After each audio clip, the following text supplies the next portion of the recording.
Noziya anambobvera mbogati ndichazokwanisa ngendisvika panapa graph masono anga akandira. Baby, shawakona wena kunafuyo ukuthi diskwele wena iwe. Wanatsa ukona. Nanda kuswa zikete. But this is a nice place, isn't it? Oh, it's a beautiful place wena. Paka nakafana. I have to make sure. Ende kumafura mbepo hakuna zvezve zvekuti pano unomboya achimbo dai ba. Pakanatsa kuti Susan, ndumruka review ye Fanta. Ndanokutorera. All right. Nazvita.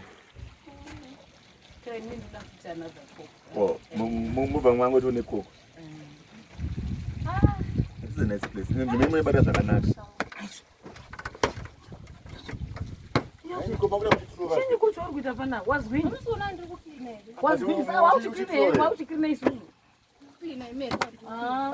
Imike. Sakaleni. Yazwe. Ndaba ndizokuzwa nani? Ndona mane ndipana hapa ini. Mani njaya. Sorry baby, sikuwa yangu. Mai. Yato hondo. Sitadini. Kuchina ini. Ndiri kuklina. Amusona. Bani mukira mtuwa vanhu iri nai. Siri kana maro. Ndingati utsvake kwegwenda. Azvichaiti bezvo.